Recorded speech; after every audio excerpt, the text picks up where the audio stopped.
Salve, salve Matilha! A arte de persuadir consiste muito mais em agradar o outro do que convencê-lo. Eu comecei o vídeo falando essa frase porque nós vamos falar sobre as 10 ferramentas da persuasão. E eu tenho certeza que se você ficar até o final desse vídeo, vai perceber que é muito mais fácil do que imagina. Então, sem mais delongas, solta a vinheta aí! Antes de começar falando sobre persuasão, eu quero te agradecer por estar aqui e te parabenizar por tomar a decisão de buscar mais técnicas, mais ferramentas para você atender melhor e vender mais.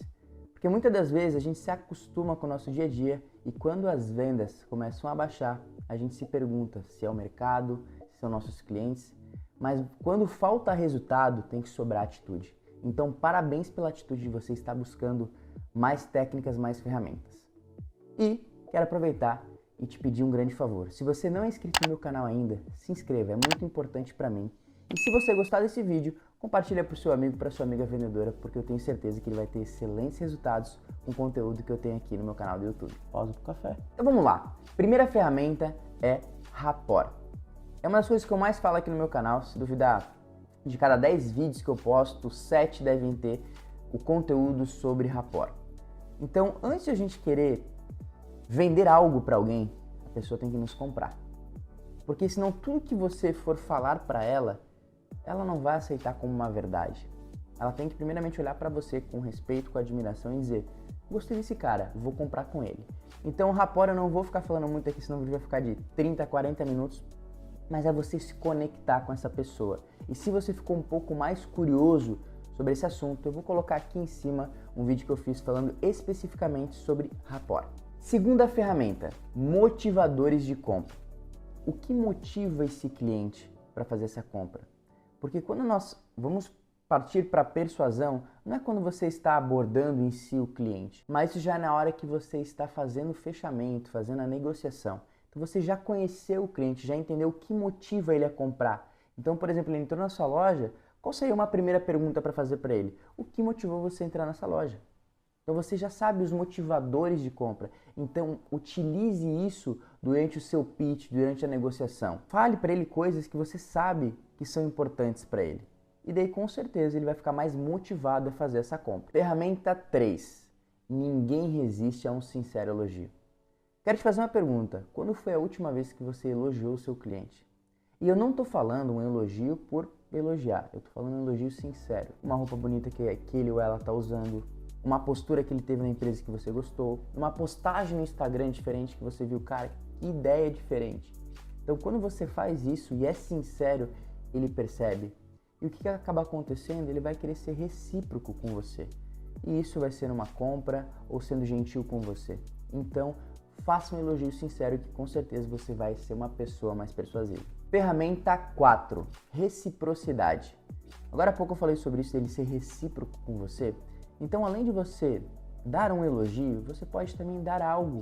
Por exemplo, pode ser um brinde, pode ser um ingresso para um show, para um evento, pode ser talvez uma indicação de curso, educar ele com alguma coisa do seu produto, do seu serviço ou do seu negócio. Você pode também treinar a equipe dele. Isso é algo que eu faço muito. Vou na loja, antes mesmo de querer vender, fazer pedido, eu vou na equipe dele e faço treinamentos. Agora daqui, acho que menos de um mês, eu vou estar indo para a Venezuela, especificamente para treinar a equipe do meu cliente. Não estou indo lá com o intuito de fazer pedido, de vender, mas sim treinar a equipe dele. Mas o que vai acontecer consequentemente? Ele vai ver que a equipe dele vai ficar mais confiante, mais capacitada, porque eles vão vender o que eles sabem e consequentemente vai dizer: cara, o Edilson veio até aqui para treinar a minha equipe e o que eu vou dar em troca para ele? É óbvio que é pedidos, é óbvio que é venda. Então, por isso que é importante você fazer algo para ter isso em troca. Não esperando sempre algo em troca, mas fazer de coração, porque com certeza o universo vai conspirar a teu favor. Vai fazer com que o seu cliente compre de você. Ferramenta 5. As pessoas são seguidoras. Por que no Instagram a gente tem seguidores? Porque as pessoas querem ser seguidas, as pessoas seguem outras pessoas. Então, quando o cliente te dá uma objeção, por exemplo, você pode dizer: eu entendo perfeitamente o que você está falando.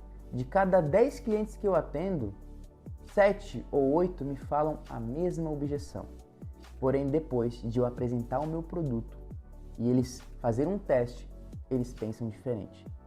Então, Quando você faz isso, você está dizendo um exemplo de outros clientes que pensaram a mesma coisa que ele e que agora não pensam mais. Eu até fiz um vídeo aqui no meu canal do YouTube falando sobre 4 P's da negociação. Vou colocar aqui do lado. É muito simples. Então, como é que são os 4 P's? Meus clientes também pensavam assim.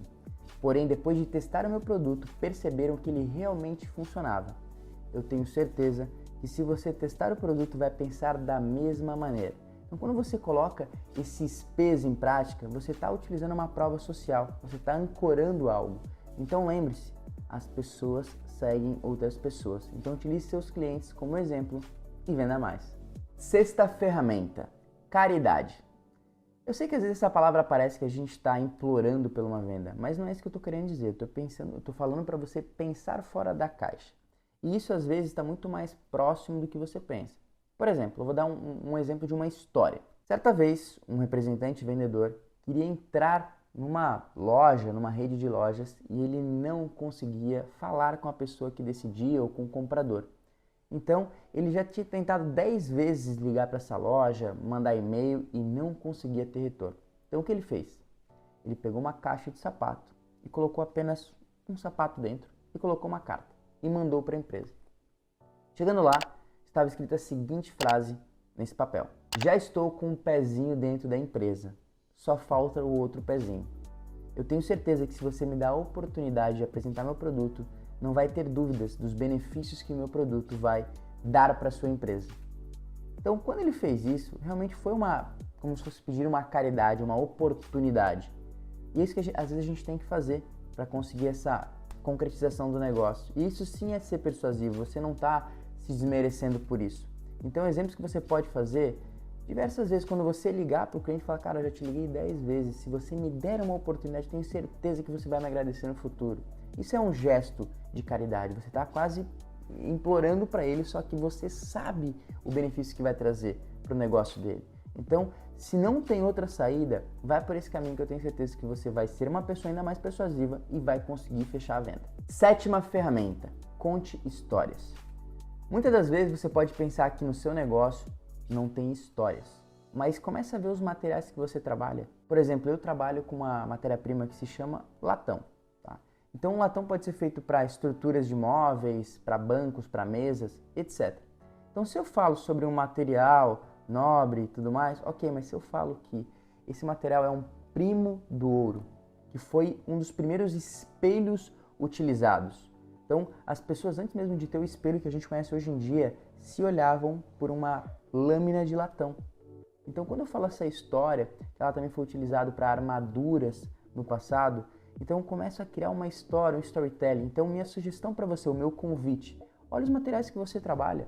Talvez já tenha uma história por detrás do seu produto. Comece a treinar a equipe de vendas que você vende, ou o seu cliente quando entra na sua loja, comece a falar a história do fio da camiseta, ou a história da empresa que você vende. E com isso você vai comovendo ele, vai colocando ele dentro da história e ele começa a perceber que não é só um produto, mas sim é algo de valor, é algo que tem uma experiência por detrás. Então, conte histórias. Ferramenta 8. Seja um perguntador profissional e amorteça isso. O que eu quero dizer com essa ferramenta? Você tem que perguntar várias vezes durante a conversa com o seu cliente e fazer com que ele te diga as coisas. As pessoas não querem ser convencidas, elas querem se convencer. Então, para isso, nós precisamos fazer as perguntas certas para obter as respostas certas. Então, quando eu falo para você ser um perguntador profissional, é porque você tem que ser especialista nisso, porque se você fizer uma pergunta errada, vai ter uma resposta errada. Então, quando você faz uma pergunta certa, o que é o amortecer isso? É você chegar depois e falar assim: baseado no que você me falou, ou conforme você me falou alguns minutos antes, eu acredito que esse produto sim se adapta ao seu estilo de vida, por exemplo. Então não é você falando, e sim o que ele te disse, e isso é uma verdade para ele, não para você. Então faça perguntas e ainda por cima sustente com algum amortecedor que é baseado no que você me disse. Então, Matília, essa é uma das técnicas que mais me ajudam a persuadir outras pessoas, baseado no que você me falou, conforme você me falou. Novamente, não sou eu falando, é ele. Então, use essa ferramenta que eu tenho total certeza que vocês vão sim conseguir colher muitos frutos. Ferramenta 9, urgência. Sempre que nós estamos falando com o cliente, ele vai querer dizer que vai voltar outro dia, que ele precisa falar com o fulano, com o beltrano. Então é importante você colocar a devida urgência. Isso você pode fazer de diversas maneiras, falando que é a última peça do estoque, ou falando que você precisa fechar essa semana. Algo que eu utilizo muito e sempre trabalhe com verdades, tá? Então, por exemplo, se eu estou falando com outras lojas da região, eu falo, olha, eu estou negociando com a loja X e Y e eu preciso tomar uma decisão até sexta-feira. Eu posso contar com a tua resposta até essa data? Então, quando você faz isso, você consegue dar a devida urgência e fazer com que ele se comprometa em te responder até tal data. Então, além de você colocar urgência, você precisa dar um motivo para isso. E esse motivo pode ser escassez, pode ser exclusividade, enfim, mas o importante é você colocar urgência. E por último, e não menos importante, técnica 5S. Não sei se você já ouviu falar nessa técnica, mas te ajuda muito para finais de atendimento. Então, para você finalizar com chave de ouro um atendimento, eu vou compartilhar esses 5 S's para que você consiga ser ainda mais persuasivo. Primeiro S, o senhor gostou? Segundo S, fez sentido para você? Terceiro S, foi coerente com a sua necessidade ou com o que você busca? 4, atende às suas expectativas? 5S, vai ajudar da maneira que você espera? Então, quando você faz essas 5 perguntas, você consegue obter a resposta de sim. E com isso, você já tem a venda final. Então, depois de você fazer todas essas perguntas, você pergunta para ele. Então, já que você me disse sim para todas essas perguntas, o que falta para a gente concretizar o negócio? Essa pergunta final, gente, é muito importante. Porque às vezes a gente fica sem saber o que perguntar no final de um atendimento e essa pergunta é infalível. O que falta para a gente concretizar o negócio? Ele vai te dizer se realmente existe mais alguma objeção ou não. Então faça essas 5 perguntas no final de um atendimento quando está um pouco engessado, você vê que não vai para frente. E aí sim você consegue finalizar o atendimento e conseguir concretizar esse negócio. Eu espero que vocês tenham gostado. O importante é ter entendido que muitas das vezes não é você convencer a pessoa e ela ser convencida, você também ser uma pessoa agradável, uma pessoa que ela compre você antes mesmo de ela comprar o seu produto. E por fim, você ser uma pessoa mais incisiva, colocar prazos, colocar urgências e no final, se vê que a venda está um pouco travada, utilizar esses 5S que eu tenho certeza que vai te ajudar muito. Beleza? A gente se vê na quarta-feira que vem às 8 horas da noite aqui no meu canal do YouTube. Valeu, Matilhar!